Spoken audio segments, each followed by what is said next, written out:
here to share with us a little bit about her journey and her thoughts on the intersection of creativity and abundance. Please help me in welcoming Jodie King. And then that's for you, June. You all set? Good morning, everyone. Good morning. How are y'all doing? Oh, I'm so excited to be here. So excited. Hi, how are you? It's so fun to see people that have either attended workshops or are part of my business course. So good to see you. First up, did you guys see that sunrise this morning? Yeah. Holy shit, that was so incredibly beautiful. Well, I want to thank Brian and Ben for inviting me. Really appreciate that. So they're right, or at least Ben was right when he was talking about my journey. I did a lot of different businesses. I was an entrepreneur. I opened a wine bar, so I kind of feel like I'm a little bit at home. I had an organic clothing company that my art was on, that was within Nordstrom and Whole Earth and Whole Food. And so I've had a lot of great successes. But one day I decided that I just wanted to paint. And I just got a wild hair and decided I wanted to paint. But before I get into that, one of the reasons I'm so happy to be here is that I believe that artists are some of, if not one of the most important people in our entire world. And when you think about it, who here would say they're an artist? Yeah, this is awesome. When you think about it, where would we be without artists? We have a history of the world, or at least our beginnings, because somebody decided to draw on a wall, right? Hieroglyphics. We know some of our own humanity based on an artist. I mean, where would we be without that love song or that sad song or that whatever song when we were going through the worst fucking breakup of our lives, and then, we didn't have that song to validate our human experience around it. I mean, I don't really think we could even have sex without Marvin Gaye. I mean, let's be real. I mean, we could, but we want to. But the thing is there has never been another profession, with the exception of the priesthood, that assumes poverty other than being an artist. And that blows my mind. And I want to change that. I feel like this is the hill that I will die on. I am a champion for artists to make money thriving and doing what they love. So let me see if I can get this going. That's me. I don't have a glass of wine yet. I'm supposed to say no. So as I mentioned, I was an entrepreneur. I never considered myself an artist. When I asked you guys, to raise your hand if you're an artist, and most of you did, which is awesome, but there was a study where I don't know who they are, I probably should have known that before I got up here, but they went into to kindergarten classrooms, and they said, everyone here who's an artist, raise your hand. And 100% of the kids raised their hands. And then they went into third grade classrooms, and they said, everyone here who's an artist, raise your hand. And half of the kids raised their hands. And then by the time they got to middle school, they said, everyone here who's an artist, raise their hand. One child raised their hand. One. And that would have been me. No, sorry, let me change that. That would not have been me. I would not have been the kid that raised their hand. And one of the reasons for that is in third grade, our art teacher gave us an assignment. And we were supposed to make mushrooms. Not do them, sadly, but make mushrooms. So she went along the table. We were all lined up on each side, and she gave us a ball of clay, set them down in front of all of us, and told us that we were supposed to make mushrooms, and then we were going to paint them, and they were going to fire them in the kiln, and then next week we would see our creation. So I got my mushroom and I formed it into clay, and I had a little bit of clay left over, so I rolled them up into little balls and I put them on top of the mushroom, and I painted the mushroom red, and then I painted the little balls white, and I was so excited about my mushroom. And the next week, my art teacher came around and she starts putting the mushrooms in front of each child. You know, good job, I love the blue. You know, just compliments. And she came to me and she put my mushroom in front of me and she said, Jodie, those balls were not part of the assignment. And in that moment, I realized I'm not an artist. That's for someone else. I'm not the artist. So I did not pick up a paintbrush. I didn't finger paint. I did a little bit of, paint by number, maybe, as a 7-year-old or something, but I did not paint again or have any desire to paint again until I was 35 years old. And one day I just woke up, like, I kid you not, I woke up on New Year's Day, and we were with a group of people, and it was that New Year's Day discussion. What do you want to do this year? What do you want to do? And people were going around talking about what they want to do, and I go, I think I want to paint. And there was a guy that was sitting around who was an artist, and he said, so paint. And I go, David, I don't know how to paint. And he goes, so paint. And it didn't even occur to me that I could just do the thing without the training. So I went home and I started painting, and I realized, well, I was just totally hooked. I wasn't good, but I was hooked because I was raising young children at the time, and I needed something, just for me. We give and we give. And it was then that I started understanding that the creative process was healing, right? Even if what you make isn't necessarily beautiful. But I kept painting, and my house was, I lived in Fredericksburg. Anybody here from the Hill Country or Fredericksburg by chance? Okay, so I was living in Fredericksburg at the time, and I had this little house that was built in 1914 that we remodeled with my starter husband. And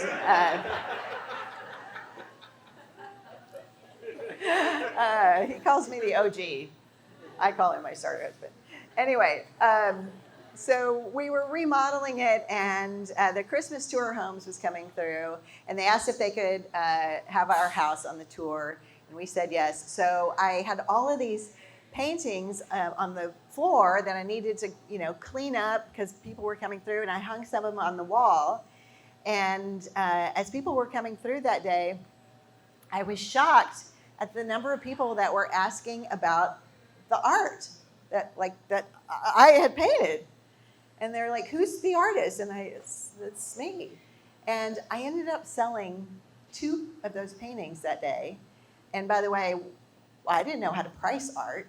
I would just throw out a number, and they said yes, and then I was off. And so I became an accidental artist when another of the ladies that came through owned a gift store in town, and she said, "Can I sell your art in town?" And I was like, "Yes." Oh shit! I better figure out what I'm doing, right? And so that's what I did. But the reason I tell you this is I didn't go to art school. I didn't have any of those desires when I was young to be an artist. So I didn't have anybody telling me what was not possible. I had already had several successful businesses. I had already, I was already, doing the wine bar. I mean, it was amazing. We were making great money. And so when it was time to be an artist, I just thought, well, this is just another business. I will start applying the best practices, if you will, of some of the other businesses that I had to my art business. And it freaking worked. It worked. And so my whole point of telling you that story is so much of our own abundance is determined by our mindset.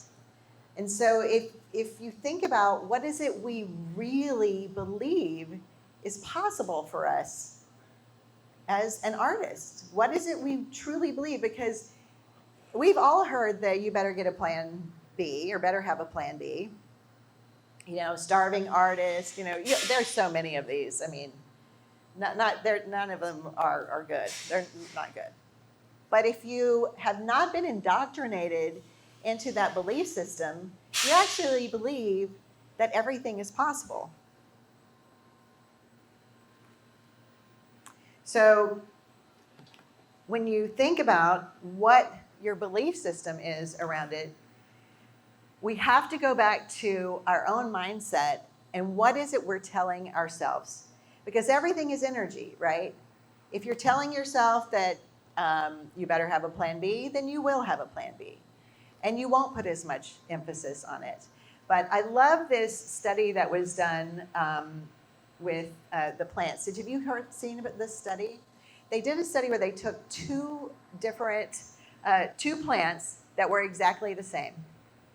And for a month, they would go to one plant and tell it really great things. You're growing, so look at your leaves. They're so pretty. Look at you reaching for the sun and speaking all these great things to this plant. And then to the other one, they just bullied it.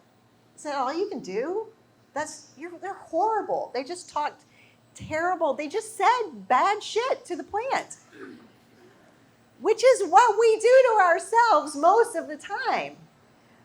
And this is what happened on the left to the plant that was bullied, and to the plant on the right is the one that thrived. And it's all based on the idea of abundance. So we have a tendency to think that abundance is something outside of ourselves. But it's not out there. It's in here. It's our own belief system about what we believe is not only possible, but exciting, right? It's what is going to set your face on fire. Do that today. That is the epitome of abundance, is gratitude and joy. So the epitome of abundance is to envision ourselves as toddlers, okay? So when I asked you, did you guys see that sunrise today? It's like, oh my God, it's so cool. So the epitome of abundance is to look at the world with wonder. I mean, I just look at you and I'm like, I need that. I need that outfit, Yeah. I mean, and everything that we focus on brings our energy up to another level, just like the plant that was spoken good things into. That is abundance. That's the place that you want to live from. And the more gratitude you have and the more you notice cool shit like the sun, the more that you're going to have, the more that, the more joy that you're going to feel. So when we're talking about abundance as artists, we have to remember it's about our mindset. So how do we change our mindset? So when I have a course called the Art Biz for Rebels, and it teaches all this business stuff, but the very first thing that we address is mindset. We have to look at our mindset. It all starts from there. So how do we achieve a feeling of abundance when we don't currently have the new car or the gallery representation or making the money we want as a musician or whatever it might be? It starts this way. So here are my 4 recommendations for more abundance in your life. So number 1, notice the little things. Notice that red ball that's hanging in the sky. Just notice as many things as possible. I always like to notice who is going to smile at me today. Who can I smile at today? What are those kind of things that I can do? Like if I don't fall on these kitten heels, that's a win, right? That's noticing the little things. Number 2, gratitude is energy. Write that shit down. So does anybody here keep a gratitude journal? It's a game changer, right? Every night I write the 5 things that I'm grateful for. And I don't always feel like I have things to be grateful for every night. I have bad days just like everybody else. And so I will sometimes write, love my pillow. I'm grateful for my cat. I mean, I'm taking deep breaths.